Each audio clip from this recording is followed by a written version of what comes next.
Would you like to work closer to home, save money on gas? Then Bellisio Foods is looking for you. That's right, Bellisio Foods is now hiring for multiple positions and shifts with great employee benefits, an on-site health clinic, competitive wages, and advancement opportunities. Bellisio Foods is a company that truly values their employees. Apply online at belisiofoods.com/careers. At Vinton County National Bank, we believe in supporting the areas where we live and work. Now, we'd like to honor those who also serve our communities. Our new Community Champions account is especially for first responders, veterans, active military, and anyone employed in the fields of healthcare or education. This account offers rewards, discounts, and other benefits to those who give so much to others. Vinton County National Bank, rewarding those who serve.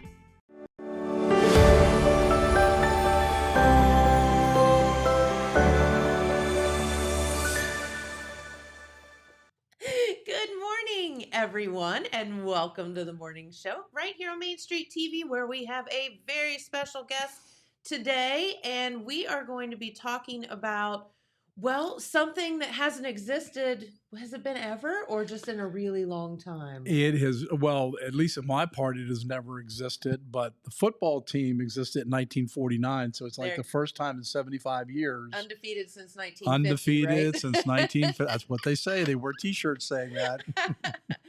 Very, very good. And what are we talking about? We're talking about marching band coming to the University of Rio Grande. So very, very good. And we have the director here. So could you tell everyone who you are? Sure. My name is John Eckstine. I'm the new director of bands at the University of Rio Grande. And I've been charged with coming in there and building a marching band program, a pep band program. And come January, I'll also take over the symphonic concert band. And, you know, whether that's my secret little desire or maybe a long-term desire of the university, I would like to see at least some point maybe down the road that we can actually bring back the music major again to the college. That would be amazing. Yeah. Yeah. Very, very good. Well, could you tell our viewers a little bit about yourself, because you're not, you know, from Appalachia here, and you've been kind of all over. Yeah, I'm originally from Hagerstown, Maryland, where ironically I still own a home and go back on weekends. It's not too far away. Okay. I've started my teaching career 20 years in the Washington County, Maryland public schools, where I taught at several high schools. I then went to the Philadelphia suburbs at a high school, Springford High School, where we had a highly successful band program. We went from like 65 kids when I went first in there to building up a marching band of about 140, 150 kids. Whoa. And then from there, I was out of education for a little bit, but I was teaching middle school in West Virginia, in the Eastern Panhandle at Romney Middle School. And I had eventually become, believe it or not, an athletic director and dean of students at a middle high school in West Virginia, Franklin, West Virginia, Pendleton Middle Senior High School. But I guess the opportunity that I really got was there was an opening for a marching band director at Monmouth College in Monmouth, Illinois. So I looked at that opportunity, applied for it, was offered the job, went out there for 2 years and grew the marching band from 26 to 50, took the symphonic concert band from 12 kids that I had on originally, had it up in 3 semesters to 50 people. Whoa. With a combination of community and faculty and students. And but I wanted to come back east last year. So I went back to that same Romney Middle School, but I saw this opportunity come open here. I guess it was about the last of April when I applied for it. I'm like, this has me all over, written all over it, coming in here, developing a marching band, pep band, the whole 9 yards. And so this is how I got here. And so far, I'm absolutely loving the area and loving the people I'm working with. Well, we try to be very nice around here. We hillbillies try to be very welcoming. And I'm an old farm boy from way back, so I appreciate that more than anything else. Yes. Well, very good.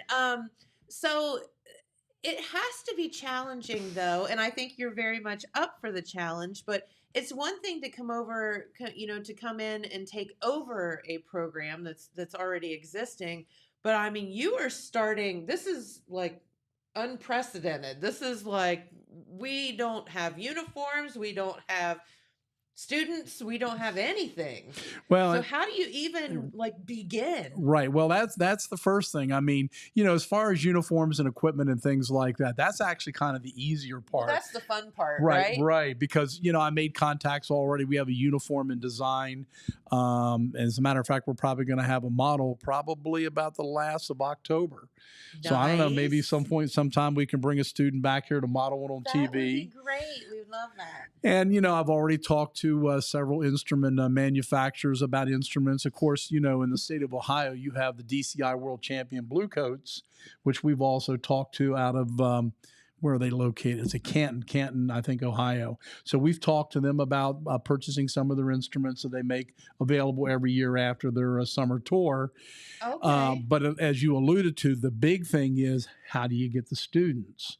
Because Right, you it's can like have the chicken or the egg, right? correct. You can have all the equipment, uniforms in the world, but if you don't have the students, you don't have anything. Sure. So the big thing I have to do is I have to make contacts with high school band directors saying, hey, I'm new in the area. I'd like to come just to meet with your students, talk to them a little bit. We've made posters where we've actually sent it out to high schools for their marching band competitions to put in their program books. Yeah. So people know that we actually have this program available. And it's just hitting the road and recruiting, and It's like a sales job. it is very much so. And we really haven't seen the on-campus traffic yet, which it's mid-September. You'll start beginning to see the students at the end of September and October. But yeah, I kind of always went with the adage of what the old coach from Alabama would do, football coach. He would say, you know what, if they're not going to come on campus, I'm going to go to them. So that's how I use that same approach too. And I've actually sat in Grandma and Grandpap's house meeting a recruit out in Nebraska one time. They wanted me to come for dessert after a concert just to meet with them, talk about the college, those type of things. So yeah, I'm all game for that type of thing. Hey, and there's food involved. When there's Good food deal. involved, you definitely want to be win-win involved. for That's everyone. right. Yes, yes.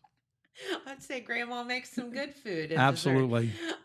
Okay, so let's talk about the logistics of the band. I mean, you had to sit down and obviously talk with, I'm sure, Ryan Smith and some of the folks there at Rio about what you're hoping what you've envisioned the band to be. So, I mean, how do you even know what you're looking for, or what you want? Well, in that initial stage, basically you're recruiting any students that have an interest in being in band. We are offering scholarships, which will stack on top of on top of any financial aid or merit scholarships that they get. Okay. And we haven't really determined how to do that yet, but we might do something where they get a certain amount of scholarship if they're in the marching band. If you're in marching band and pep band, you might get a little bit more. And if you're in marching band, pep band, and symphonic concert band, we'll even give you a little bit more to be a participant in all that. So, and that's kind of things that are in the work right now. But, starting something like this, you probably have a vision of probably trying to get between 40 to 50 students to start with. Okay. Now, that could be brass, that could be woodwinds, that could be color guard and percussion. So then that's what you try to gear your recruiting numbers to. And then after that, and that could be existing students on campus already, sure, as well as new incoming students. Okay. So I would say the goal for every year would be 35, let's say, new students coming in. And of course, if you get more than that, you get more than that. But that would probably be the goal we probably try to shoot for. And as far as instrumentation, I've always been a real big person that I have to have the right blend of low brass, upper brass, and all that. But really, in that initial stage, you just want students to just get started. Bodies to get started, yes. And then you can kind of fill in, as needed. So, you mentioned 3 different bands. Could you kind of tell our viewers what the difference is in them, in case they don't know? Sure. So your marching band is basically going to be the esprit de corps group, the one that really helps with the all the excitement on campus for your football games. Yeah, like the Ohio State band, Correct. like that. When you see them perform. Yes. And coming through Jackson today, I see that there's a parade here on Saturday evening. Yes. So, I mean, I would take that marching band potentially and put them into the parade Yes. and actually have them march in the parade also. Awesome. So I think that's an important piece for, promoting the college and things like that. So that's your marching band. Your pep band is geared more towards we call it the basketball band. So it could eventually be like a basketball, volleyball band, that type of thing. Yeah. And that's where they're not necessarily, you're not marching, you're in the stands playing. And just hyping up the crowd. That's exactly right. Sure. And like if you watch the NCAA tournament in the spring of the year, you'll actually see pep bands on TV. And believe it or not, the NCAA has a rule. A lot of people don't know this, that those schools have to have pep bands at those events or they're fined. So, really? Oh, yeah, absolutely. So a lot of times what happens is if they don't have an existing pep band, they go out and hire musicians to come in, and they may go to Atlanta for a week and, hey, we're putting you in a hotel and feeding you and paying you to be in a pep band for a week. You're going to be on our team this week. There you go. That's right. Yeah. And then probably the thing that I'm passionate about all of them, but I'm really passionate about the symphonic concert band that runs both of the first semester and the second semester. That's where you come to the Performing Arts Center on campus. You'll come to a Christmas concert or a winter concert, Gotcha. and you'll come to a spring concert, and that's where we want to try to grow all the ensembles. So we actually develop a good university music department presence in the state of Ohio with all those. Okay, so very well-rounded, department there. Yes, so yes. That is awesome.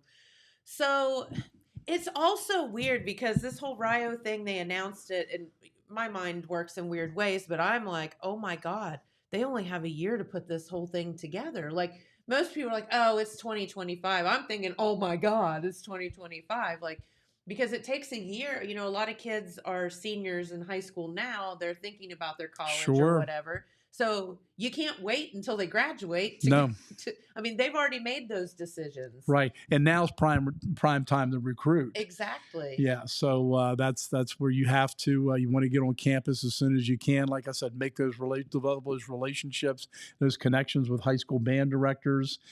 So I've already been to, I think, about 7 or 8 high schools in the state of Ohio. Okay. I went to one in West Virginia.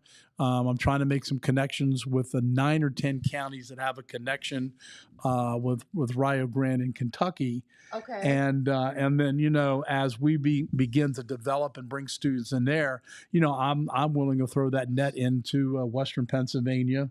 Sure. Whenever I go back to, I judged a marching band competition back in the Lancaster, Pennsylvania, the Pennsylvania Dutch area on Saturday night, and I handed my cards out and here's information. And then, perhaps I can come out and talk to some of your students and about the possibility of coming here to Ohio. And then, of course, the digital ad that we have, I've placed that on probably 10, 15 type of social media sites about what we're trying to do here. So it's all promotion and being a salesman and everything. Sales, yeah. Yep, that's it. It is. You have to sell yourself and the university.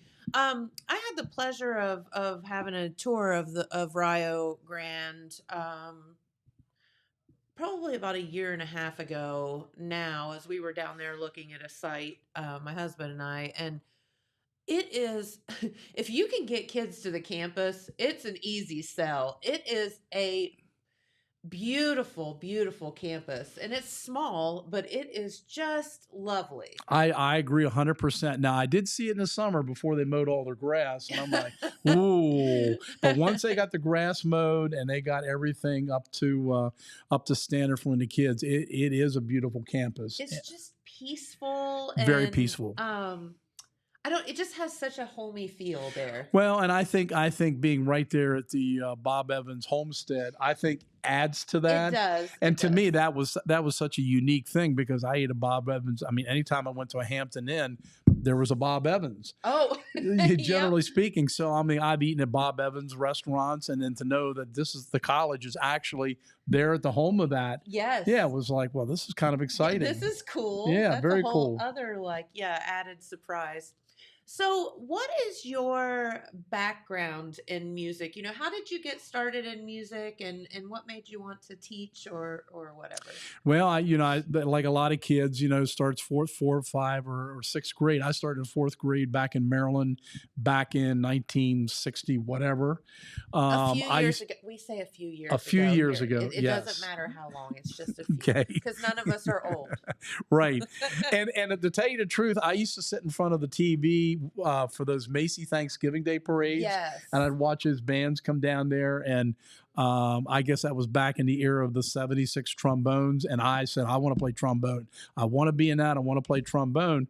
So, and I also had a very musical family Okay. on my mom's side of my family. So that kind of encouraged me. So, I started elementary school, went to middle school, went to high school, and played trombone throughout my grade years. And I got to my senior year, which I was going to be a history major, wanted to go to college and major in history, minor in political science, become a lawyer. Thank golly I didn't do that. Oh my gosh. And Yeah. I had a band director from Frostburg State, Dr. Robert Bianco, who came there and talked to me. And my cousin at the time had also been a trumpet, had his master's degree in trumpet performance, ironically from Youngstown State in Ohio. Okay. And so he encouraged me, and so I went into music. And when I became a music major, we all want to become performers at one time or another.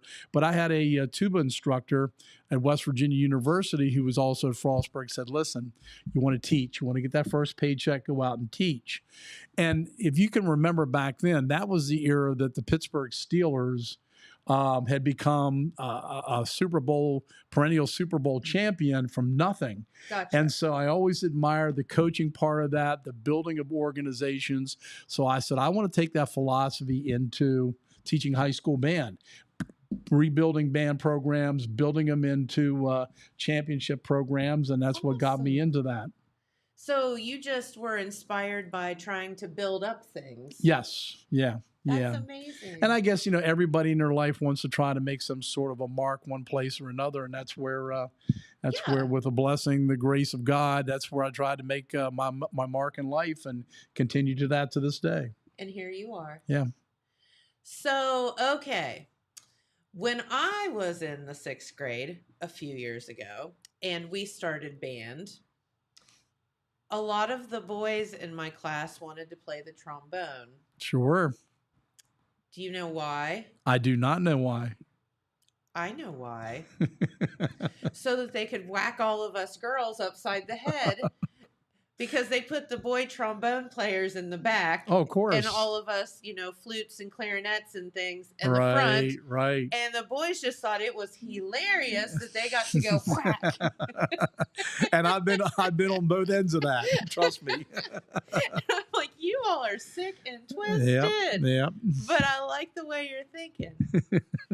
No, so you don't know this about me, but we had a band in the other day that will actually be performing like a rock band at the Apple Festival. And I was telling them about how I play a mean triangle.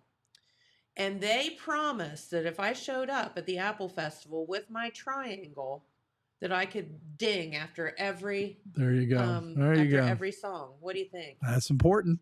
I mean, could I come and be in the Rio band and play the triangle? You can come and be in Rio band at any time to do that. Yes, absolutely. That would be the only thing you would want me to do in band. I promise. There you go. So, I was sitting here thinking, we talked about some logistics of forming a band and things like that. Do the members have to live on campus? Could they be? Because a lot of Rio students are commuters. Correct, and that is true. No, they do not have to be on campus. Okay. They can be commuters, and like you said, I think probably 2/3 or more, I believe, of the college are actually commuters. Mm-hmm. So yeah, that's absolutely fine. Of course, the only thing is, when you hand out scholarships, as long as they're the rehearsals, they uphold the rehearsal schedule and things like that, and performance schedule, there's no problem with that whatsoever. So okay, yeah, very good. And here's the thing, and maybe you all don't know that, but Rio is really moving forward and building some state-of-the-art dorms and things like that. to kind of encourage kids to stay on campus, and it's again, it's a lovely campus. I would like kind of like to go live there. It's very nice. Well, I actually was in on a meeting yesterday, and they're saying basically right now that they envision next year in the fall of 2025 where they are going to be filled to the brim on campus. And That's that's a great, awesome. and that is a great problem because anybody who's working with colleges and things and universities right now, they all talk about the enrollment cliff coming up in 2026. But if we're actually bringing more students in and maintaining our size, that's really important. Yeah. So hopefully, and I believe with the onset of football and marching band, they're looking at anywhere from potentially 120 to 200 additional students on campus just because of those programs. Sure, Yeah. absolutely. So here's the thing, because Rio doesn't have a football stadium, I know the home games will be played here in Jackson at our stadium. So you'll have a lot of speaking of logistics, you'll have to, I guess, arrange buses and Sure. transportation Right.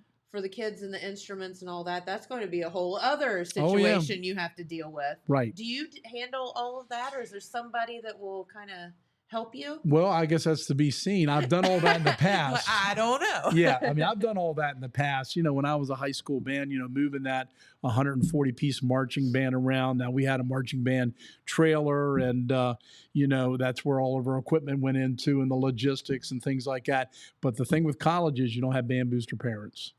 So You this is are something. This is correct. something where we're going to have to be, totally constrained and a lot of leadership opportunities within the marching band to make this happen. So it's not only just being in the marching band; it's the loading and unloading crews and things like that. And so that there's all those type of logistics as we get to the end of this year and early summer next year that we'll start working with those type of things. Okay, very good.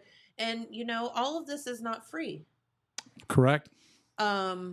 Speaking of band booster parents, I don't think that a lot of folks realize that our parents groups for high school do a lot. Oh, absolutely, they do. And so I wonder how are college band programs run, because it seems to me there'd be a lot of money going out, but not really any money coming in. Well, of course, if you're looking at purchasing uniforms and instruments and things like that, of course that's that money going out. The key thing is the money coming in is the amount of students that you can attract to your program, because that's students that are coming on campus, paying tuition, Gotcha. potentially room and board, those type of things. So my vision with the size of the college and everything is, even though we may initially be 35, 40, maybe 50 students, eventually trying to hit that, it always seems to be that magical 100 mark, if not more, of students. And then once you hit that, then you try to diversify your program. Potentially, maybe we can offer indoor winter color guard for the color guard students. Maybe we can bring back a jazz band again, which had been a part of the program at one time. Maybe if we can expand the instrumental part to a point where we have two concert bands. We have a wind ensemble and a symphonic concert band. So all those things with growth, allows for you to bring more students in and more opportunities. Sure. And the big thing is, I'm not somebody who's going to be auditioning students. If they want to play and show an interest, we will have them in the program. That's what I was going to say too. Will there be like tryouts and all of that? How does that work? Yeah. Nope. If a student, shows me an interest, and I might talk to the high school band director that they were from, and they're like, yeah, they can do this. They can handle this. Maybe with color guard, there'll be a little bit more of a tryout, because, you're looking for students who have dance experience, flag experience, things like that. But we'll even take students who have no experience with that at the same time. So I guess the old adage, if they can walk and chew gum at the same time, we'll put them in there. I'm out then. But I can play mean triangle. That mean triangle. Yep. So color guard, explain that a little bit. Well, your color guard is like when you watch a marching band and you see, and I guess I should also mention majorettes. It's like your majorettes, your flags, your rifle twirlers, all those type of things. And of course, they call them the color guard because the color of the flags could change and things like that. And that adds the visual aspect of what we're doing to the marching band. So of course, you're marching and drilling, but then you're adding that aspect on top of that too. So that is your color guard. Guard. And of course, in the state of Ohio, every spring they have the World Guard International WGI Championships in Dayton, Ohio. Okay. So that's one of the big things where color guard is a big thing in this state, simply because of the inspiration and the WGI brings to that activity, and that's why we're hoping we're hoping to grow all that here too, so we can actually become a presence within that too. Very cool. So I've always been, you're going to have the answer to this. I've always been curious where the whole rifle thing came in, because it's basically like these fake kind of rifle things.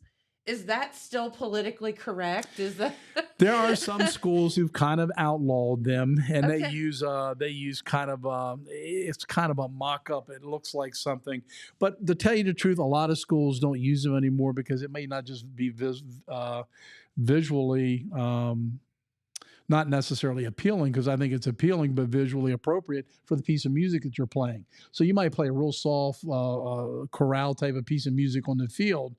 You don't want to be having rifles twirling at the same time. Sure. So Flags are a whole other. They're graceful. yes, yeah. So they'll put different types of props in their hands and things like that. I Okay. mean, it may come down to those type of tubes that you take out into a pool. Those spongy type of things. The noodles? Yeah, they might be. They might use things like that. Anything that could Oh. be used as a prop to do that. And then, of course, if you look at a lot of your drum corps and marching bands today, they build props in the back of the field. So whatever the theme of the show is, they build a prop for that. Now, I'm not saying at the outset of the Rio Grande Marching Band, we'll be building props and all those type of things, because obviously it's a growing project. It's new, yeah. Yeah. But my thing is, how well do they play first? I want to make sure that we are a stellar playing ensemble from day one, that we play a march well, and then we can expand everything as we go from there. Very good. Yeah. And how do you're obviously good at what you do, or you wouldn't be sitting here today. How do you make a good band? How do you build a good band? What's your philosophy? Well, of course, it's all, a lot of it starts with the instrumentation of the band that you have. Again, so you have the right mix of tubas, baritones, trombones, clarinets, and whatever. And do you just know that from experience? A lot of or- experience. Yeah, Yeah. I've been fortunate to have a lot of fantastic teachers throughout the year. That I had one in Boonesboro, Maryland, where I was a middle school band director when I started. His name was Phil Wilkes. He'll never see this video, but Phil, thank you for all the influence that you gave to me. And he showed me how to instrumentate a band. That Boonesboro High School band would march down the street playing marches, and they had 7 tubas, 6 baritone horns, 9 trombones, and I'm like, that's how I want my band to be set up. Yeah. So I learned that through him. Okay. And then as far as the teaching techniques, I had a wonderful teacher at the University of the Arts in Philadelphia, who's a president of the National Band Association. His name is Edward Lisk, who basically said, this is how you teach the fundamentals, and this is how you get that fantastic sound and all those type of things. And I've always been a sponge when I've been around good teachers. Sure. So I make sure that I learn those techniques and I use those techniques. So to this day. So it's all about balance and blend. It's all about playing in tune, things like that. If you can do that, you can produce a big sound. Very cool. Yeah. I had, it's the old don't reinvent the wheel. If somebody's doing something right, you pay Correct. attention, right? That's absolutely, yeah. You do what they're doing. And believe it or not, you can learn a lot from the people who don't do it right. Yeah, This is that what I'm too. not supposed to do. Yes, exactly. As well as the people who know what to do. Yes. Yes, and sometimes it's better to learn the other way. Absolutely, yes. Yeah, absolutely. So tell us a little bit, being a girl, I, like to see the bands, and you were telling me off the air about one of your bands that had like these really cool kind of military-esque uniforms that people really liked. Mhm. So how do you kind of like design a band uniform? What was your thought with that? Or do you just hand that over to a uniform designer and say, Well, actually, what I did was with the and we actually have, like I said, we have a uniform that's coming up probably the last of October. because we girls think about stuff like that. Oh, absolutely. Absolutely. We, I looked at the color scheme of the college, which is basically red, black, and white. And I think some people said, well, there was like a royal blue in there at one time. But Okay. I think that had something to do with the Welsh background of the area and things Okay. like that. But I didn't worry so much about that. I wanted to worry about the now, the red and the black and the white. So, Yep. if you are familiar with that Rio Grande symbol, the red storm, which when I looked at it, I didn't realize it until somebody says, that's a little R and a G in I know there. nobody knows. Yeah. It's totally obvious once you know. And when you know, then you see that it's obvious. So Yes. we have that as part of the uniform, which will be right on the chest. Okay. There's some different markings on the uniform coat, and then the shield. I guess the more official shield of the college, we will actually have on the Shako hat. Because Okay. sometimes I'm a traditionalist. I like to see the eagle there, but I'm like, you know what? That shield looks so good. We want to put right on that hat. So that's kind of how we designed the uniform, and then you give that information to the uniform company, which Stansberry Uniform, Okay. and the representative who I spoke to in this state, and they gave you a model, and I'm like, that's it. That's it Like, right there. I love it. Yep. Yeah.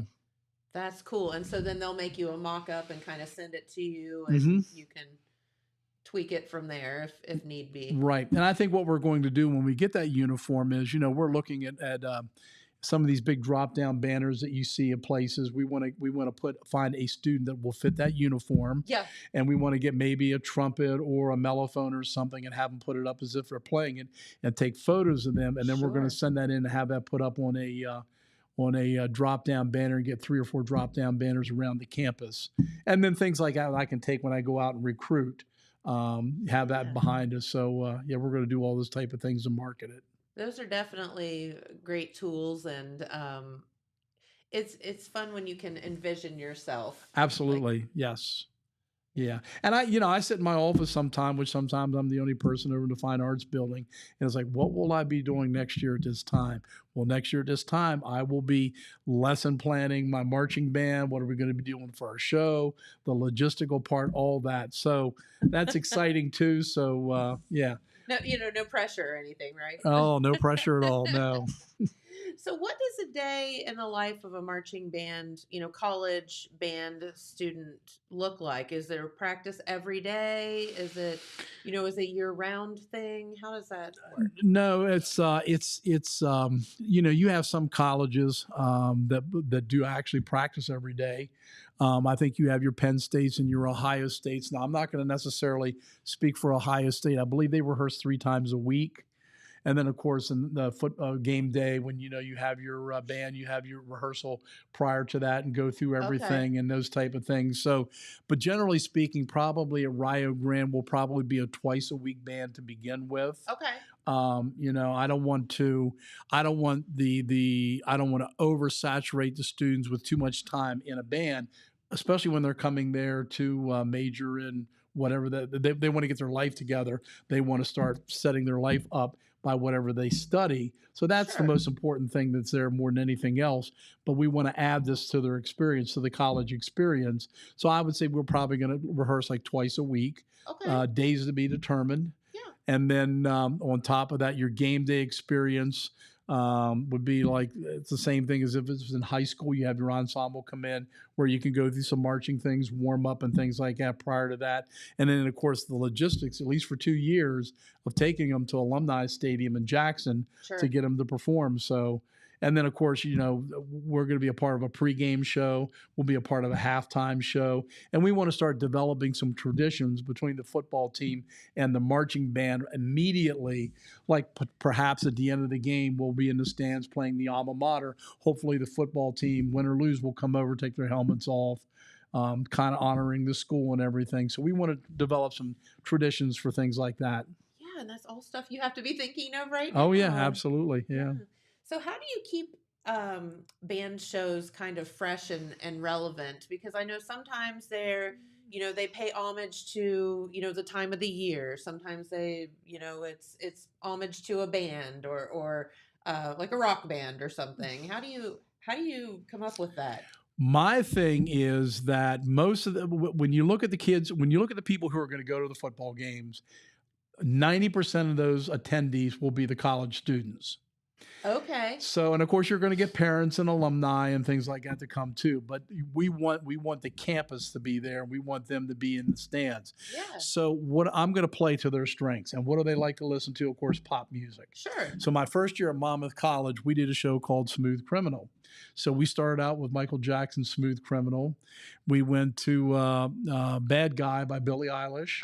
We did Blinding Light, and then we did Britney Spears' Toxic is our show. Oh. And we also put singers in with that. We had a sound system with that and everything.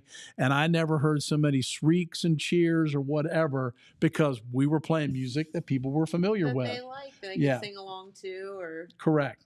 And you know, your pregame can be a little bit more traditional, which I don't know if there's a fight song yet, but hopefully we'll develop or write a fight song. You know, that's a good question. Correct. Is there a Rio fight song? Yeah. So that might be something where I try see a contest in the works. Oh, well, there you go. Or I would say contest as far as give us some themes, and I'll maybe put my composer chops on, and I'll sit down there and compose it. Yeah. Wow, talk about leaving your mark in history. There you go. Yeah. Right there. I came up with the fight song for the college. There you go. But yeah, again, I just keep thinking about all of this being so new. And Rio did have a football team. Correct. In the 40s. So it is all relatively new again. And those traditions, you know, even things that didn't exist in the 40s that exist now, the smoke and the running out of the helmet, sure. You know, all of the pyrotechnic stuff and all of that, you know, they probably weren't doing in the 40s. So, you know, all of this is to be developed. So that's right. It's just like a blank canvas. And I have a good friend who was from the Pittsburgh area. He lives down in Oak Island, North Carolina now, and he was giving me all these fantastic ideas because he was the percussion instructor for the Pitt marching band in Pittsburgh, and you know, he would always go about, you know, all the traditions and things that they would have on campus and those type of things. It could be even, let's say, a Friday night before a home game. We have some sort of a pep rally at that little gathering place, I believe, where they graduate the students. Okay. You can put the marching band. Bonfire thing. There you go. You like could put the marching band in formation to march to that, and potentially maybe bring food trucks in and things like that, and make it a big ordeal like they do on some of the big campuses. So. Yeah. Tailgate party at Rio. There you go. No, I think that sounds like a lot of fun, and what a cool experience for you to just be able to start from scratch. Yes. And it's like probably terrifying and so exciting all at the same time. Yes and no. I mean, you know, I kept thinking, do I want to go back and teach in high school again and this and that? And it's like, I've been there, I've done that. You know, I've had the marching band championships and all that type of thing. And then when you turn that TV on Saturday and you see those NCAA football games and you hear those marching bands, this is where I want to be a part of that. That's exciting. Sure. So, yeah.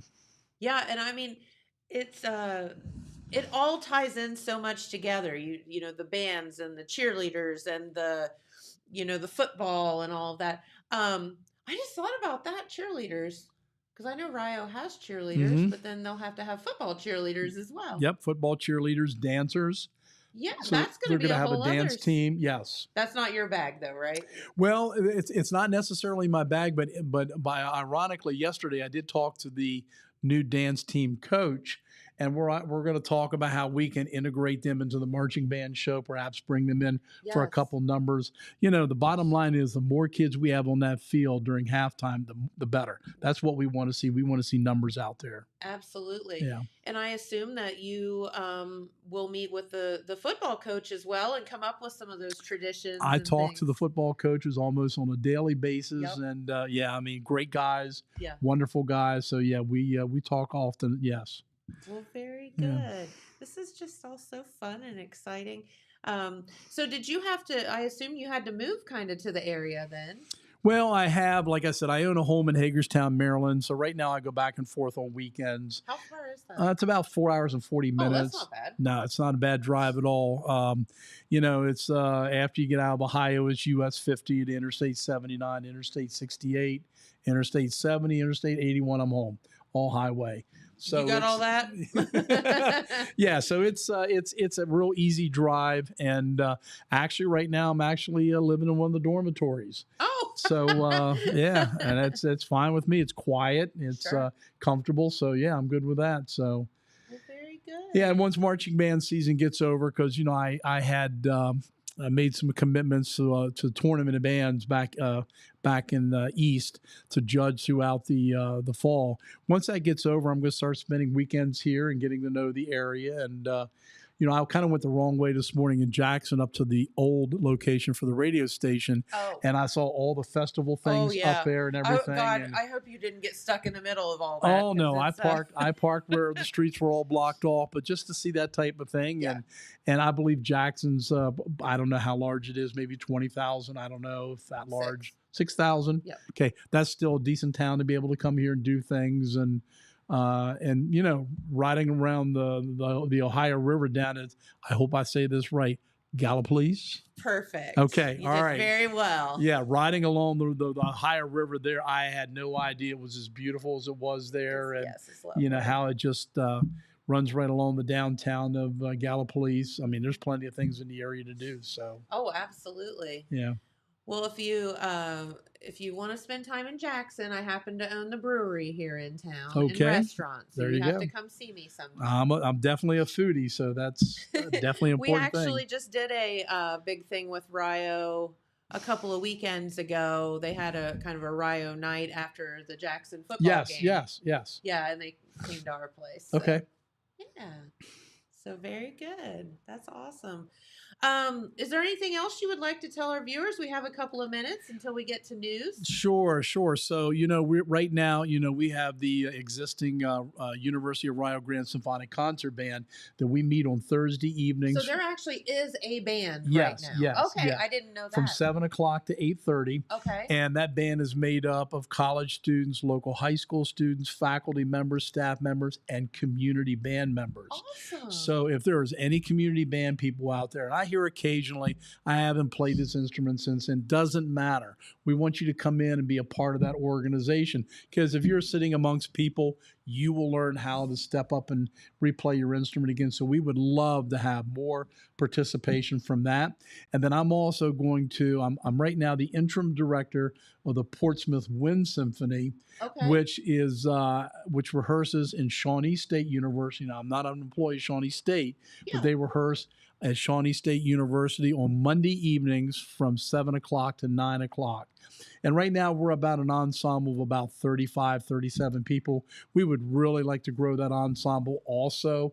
And again, it's the same thing. It could be community people, which is definitely, it's a community band, community people, high school students, band directors, Okay. all types of different musicians. Everyone. Yes. And even students at Shawnee State, because a lot of them Sure. aren't even aware that the Portsmouth Wind Symphony is there in that beautiful performing arts center. Yes. We would like to get more people involved with that. So there's 2 pitches for both of those organizations. And if you want to play in both, you can do one on Monday night, one on Thursday night. Sure, absolutely. And how do you, if you want to become a member or talk to you about becoming a member of the Rio Band, how would one get hold of you, or what do they do? If you go onto the website, well, we're developing a band page. So as a Okay. matter of fact, I was just in marketing yesterday, and we're going to start developing a band page. So my email address and things will be on that. But right now, if you go to the faculty staff directory and find me, you'll find my email address. I don't know if the phone number on there, it might be, but it's probably just as easy to email me. Okay. And I get back to people that's within 20 minutes.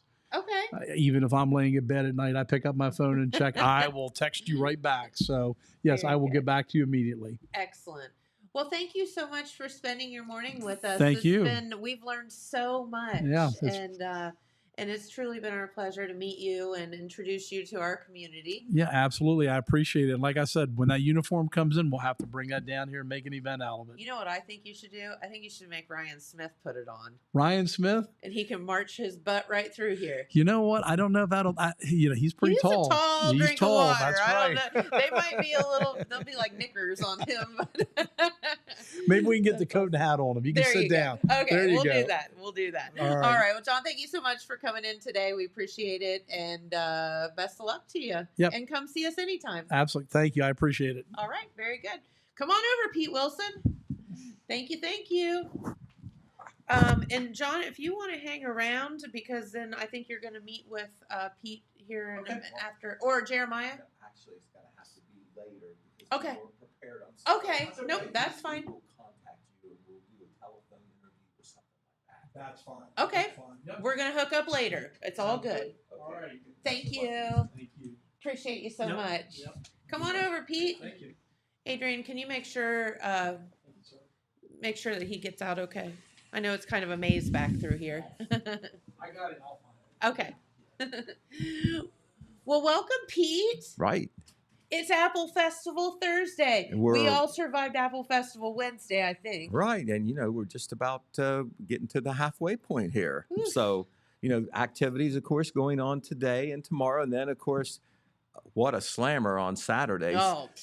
You have people showing up downtown at 7 o'clock in the morning to do the Kiwanis Run, Yes. which is one of the big runs in the county. Yes, it It is. raises a lot of money for the Kiwanis, which they put right back into the community. And then on the back end of the whole thing, of course, is the grand finale parade and the closing things, including an auction where they're going to auction off 2 leather handbags. Did you see them? They had them Right, in the other day. right. They were so pretty. I think we might have a photo there, Adrian, do we, of the Apple Festival handbag? Okay, he's going to show. I mean, it really is. They're gorgeous. Awesome. They're like really There's heavy-duty leather. 2 handbags Yes. that they're going to auction off in a live auction. They are very similar. They have the Apple Festival emblem on it, the Apple Man, basics of what it is, stitched into it or embossed into it, Yep. whatever process they use. And they look. What's that brand of handbags that everybody likes so much? Well, there's River City leather, and there's all kind of different leather around here. But these were made actually down in Oak Hill. Okay, I wasn't sure where they were made. Yep.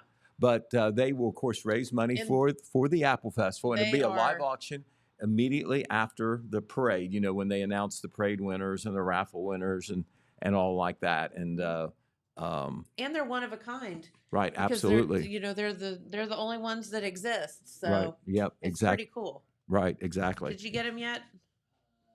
I'm just looking to add it, and then I'll pop it up. I'm sorry. One is black, and one's like a kind of a rustic leather. Right, color. the 4th year Jackson Apple Festival. Oh, there it is right there. Thank you, Adrian. Yeah, You can that's take a good look at it. You can see the Apple Man embossed into that leather there. So handsome handbag there. And, They're yeah. awesome. I know this from being married for 42 years.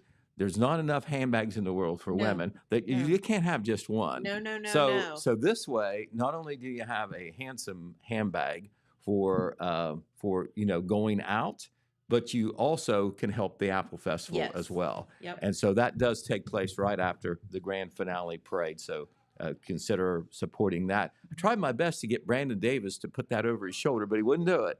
Why not? What a wimp. I don't know. He would have looked so He's pretty. he's a little modest. All right, but anyway, we'll go over a little bit of news and then we'll cover some Apple Festival photos from some of the things that have Okay. already happened. Okay, up Wellston Way. This comes out of the Wellston Police Department, and they had this happened on Wednesday in the early morning hours. Wednesday, they had what is being described as a robbery Oh no. at the Speedway convenience store. Now, that is on South Pennsylvania Avenue on the south side, 1219 South Pennsylvania Avenue. And they received a call just after 1 a.m. on Wednesday, yesterday. And the employee there said that she had just been robbed, but she recognized the suspect and even knew his name. Apparently wasn't too well disguised. She No. described his clothes and said that he had left the store with money on foot and was heading westbound. All right. Now, this was not described. We haven't talked with Chief John Robinson about this, but this was the release they put out. It was not described as an armed robbery, just, give me your money or something like that. But anyway, not a theft, but a robbery, considered a robbery. Well, but officers obviously had a little bit of an advantage there because, Sure. the clerk made a quick call, plus had a description and a name. Officers responded to the scene, looked around. Within a short time, 20 minutes, as a matter of fact, police officers and the sniffer, Canine Garrow, caught up to the suspect just south of Wellston, just south of 13th Street in Wellston, walking along the railroad tracks there that are along the road there. And the suspect has been identified as Joshua Lee Ross, age 34, of Wellston. He has been charged with robbery and theft, and that is Joshua Ross up there. He is incarcerated in the Jackson County Correctional Facility. Those are initial charges. I'm sure quite likely the normal process is it will go through the grand jury, and the grand jury will look at the case, may or may not have the same charges. Sometimes there's additional charges, but they, under the circumstances, they felt they had enough evidence to go ahead and make that arrest and file a charge. So that report, by the way, is already online on the telegramnews.com and will be in Saturday's paper. Okay, we're going to go to the Apple Festival now, and we have been at the Apple Festival, of course, all the days so far, and one of the big items, most popular items, always in the Apple Festival are the parades. And we took some pictures during the school parade, you know, daylight conditions good. We always like to show the floats. Yes. And so that's what we're going to do right now. Cool. So Adrian, if you're geared up over there, okay.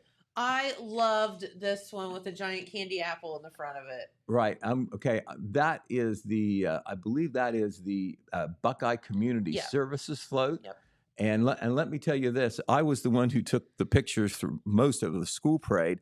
There wasn't a group that was happier about being in the parade than this group right here. They had smiles, waving, and everything. The world's biggest candy apple. They're okay. Yep. They very happy. And then, okay, Adrian, you can go to the next one. I'll try to identify them. This is Christian Life Academy. Not only was their float in the parade, but also their band was as well, under director Paul Hogue. And this was one, and Christian Life Academy doesn't have, you know, the same enrollments as the elementary schools here in Jackson, but I tell you what, they had a lot of kids on that float. Yes, they always do a great job participating in the Apple Festival. So that's Christian Life Academy right there. There is Northview Elementary. Thank you for that lettering on the side, so because it's hard to remember all of them. But that is a bright float with bright collars, and Melissa Ball, the principal, walking alongside, and her husband, Patrick Ball, was driving the tractor there, right? Northview Elementary. And there is Westview Elementary. Of course, they all have Ironman spirit, as you can see. And I know Karen Oxenbein, the principal. That's not her walking alongside, but she was there. Yep. She got out of the way so I could take a picture. I appreciate that. And there is Southview Elementary, and you see the big JI there. And Heather Michael, the principal, was walking along there. I think they were all dressed in red, and they made a nice presentation as well. And this year, the schools were not, Jackson schools at least, were not involved in the float competition. There is no float competition or float judging this year. They had floats, but there's not float judging. No. I was going to ask you, who won? Well, this was at the request of the schools. Okay. You know, just, you know, let's not make it so competitive. Let's just have fun. So, but anyway, as you can see, a lot of work done. Okay, keep going there, Adrian. That is the senior class of 2025. They always have a great time. I believe the principal, Mr. Swackhammer, actually was pulling that trailer there with all the seniors on it. And there is Bundy Elementary. Of course, they're quickly identified by the blue and gold. Yep.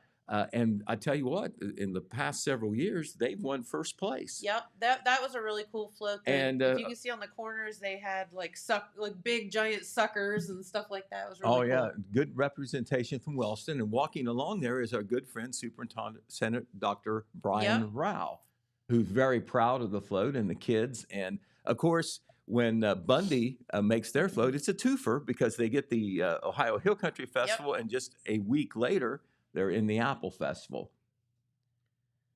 And I tell you what, if you didn't know any better, you would think, well, there's one of the queens or a cheerleader. No, she's so cute. 3-time state wrestling champion. That's McKenna Kraft. Yep.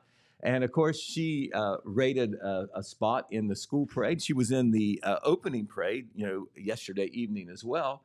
And as you can see, flashing that smile, Yep. a 3-time state wrestling champion. She'll be going for 4-time. Yep. And she was in the national tournament this past summer, Yep. where I'm sure she got a lot of really good experience. Yes. All right, and that is the little girls, of course. Yes. The Little queens. Little Miss Apple Festival contestants. Up there in the elevated seat in the back, of course, is the current Little Miss Apple Festival, Hadley Scarberry. And the 10 little girls who would like to succeed her as Miss Little Apple Festival are in there. There's 10 of them. Yep. And we will know about that about noon on Saturday. Okay. They have one last contest, brief contest, where they introduce everybody. They're out there in their finery. And then just a short time later from the stage, I believe they do it after the Hog Wild introductions. I believe that's how they're going to do it. They announce who the Little Miss is. Only one girl, no attendance. And so that will be one of the big events on Saturday, just after the noon hour there from the main stage. And of course, don't they look beautiful? That is the Apple Festival royalty themselves. From the left, you see First Attendant Macy Swan, Queen Isabella Lunsford, and Second Attendant Alexia Butcher. That's white, but how striking is that against the red in that float? And of course, it's Really been a great week for them. Just them being around as much as I have through the years and this year as well. Those girls, it's a week they will never, ever forget. Right. You're right. And so wonderful. Okay. All right. So elsewhere from the Apple Festival, we've had some different competitions. We had a blizzard eating contest on Wednesday afternoon. And I believe we've got that's a headache in the making. We've got the winners that we can show. Oh, there they are. They had 3 places, but this was the trio that took first place. It's kind of like, the hot dog eating contest national. This is the blizzard eating contest. George Jordan, Andrew Preston, and Cody Elliott. And here's what I'm impressed with.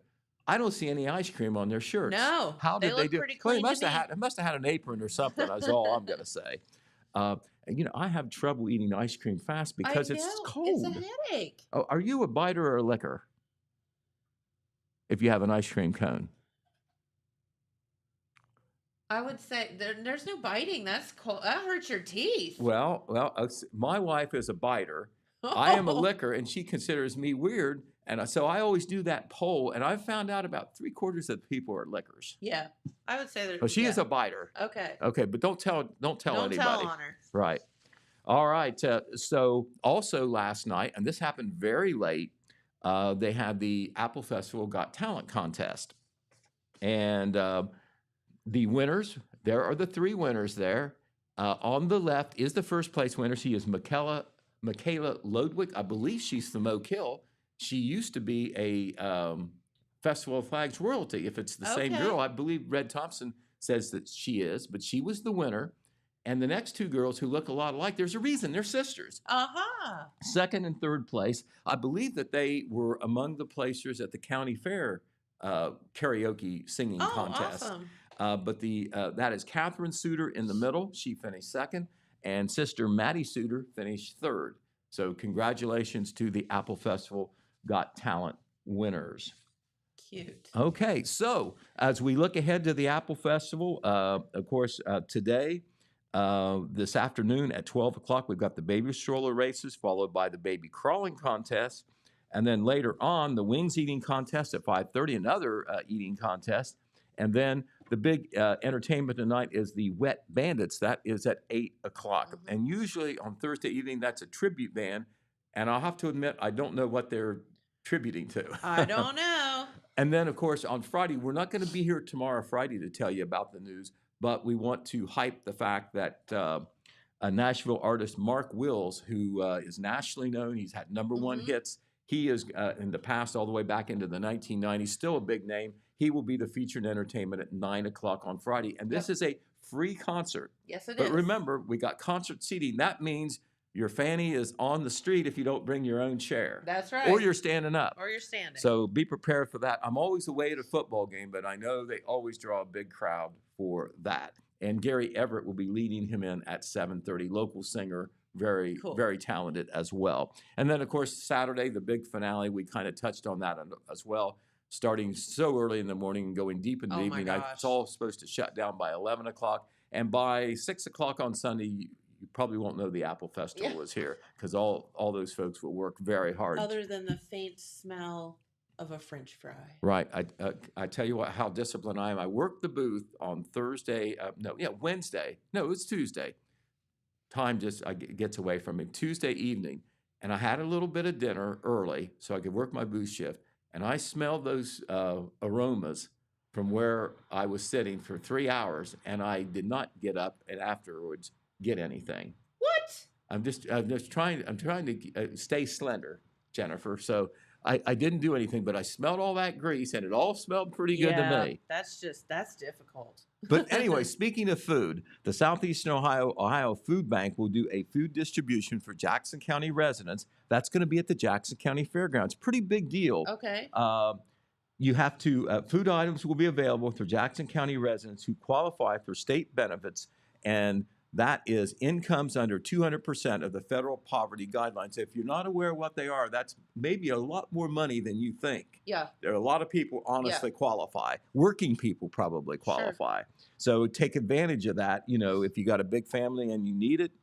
To access food assistance, all you need is a photo ID and proof of residency. No more than 60 days old is required. Pre-registration is not required for this event. It is for some, but not for this one. It will be from 10 a.m. to noon at the Jackson County Fairgrounds. They will have fresh produce, protein, and other shelf-stable food items. Awesome. Football Friday night, tomorrow night, Jennifer. Yep. Week number 5, that will be halfway through the football season. Oh my gosh, can you believe when it's it? over. 3 out of 4 of our local teams will be on the road. The only team at home will be the Wellston Golden Rockets. They'll be playing Albany Alexander. If they win that game, they'll go to 4-1. The Jackson Ironmen and our radio crew will be driving forever to get to Hamilton Ross High School, which is over there by Hamilton, if you know where that is, between Cincinnati and Dayton. Oh, Long gosh. way. Oh, yeah. The Jackson game's that far? Yes, it is. Oh, well, see, they my. came here, and so now it's our turn to go there. Dang. So the Ironmen are 3-1. They hope to go to 4-1, and they'll start conference play the next week. But Hamilton Ross is a big high school, so we will see what happens. Okay. Otherwise, the Oak Hill Oaks will be on the road at South Gallia.